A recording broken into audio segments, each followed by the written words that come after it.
Hi అండి, ఈరోజు మన వీడియో వచ్చేసి బెల్ట్ అంటే ఇప్పుడు శారీస్కైనా లంగావోణికైనా ఫ్రాక్ అయినా కానీ ఇప్పుడు ఇదే అడుగుతున్నారండి. అంత ట్రెండ్ అయిపోయింది. ఇది వడ్డానం కూడా అవసరం లేదు. ఈ బెల్ట్ ఒకటి నీట్గా కుట్టించుకున్నామంటే దేని మీదకైనా సెట్ అయిపోతుంది.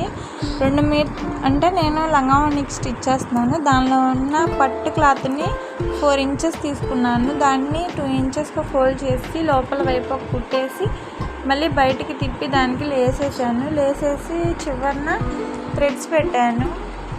థ్రెడ్స్కి కింద 2 మొగ్గల్లా కుట్టాను. చూడండి ఎలా కుట్టాను. మనం ఏదైనా కొంచెం స్పెషల్గా చేసి ఇచ్చినట్లయితే కస్టమర్ కొంచెం హ్యాపీగా ఫీల్ అవుతారు. అలాగే కొంచెం ప్యాచ్లు వేసాను ఎదురు వడ్రానం లాగా. సూపర్ వచ్చిందండి. అసలు కస్టమర్ అయితే చాలా హ్యాపీగా ఫీల్ అయ్యారు. ఇలాంటి మరిన్ని వీడియోస్ కోసం మన ఛానల్ని లైక్ చేయండి, అలాగే సబ్స్క్రైబ్ చేయండి. Bye bye friends.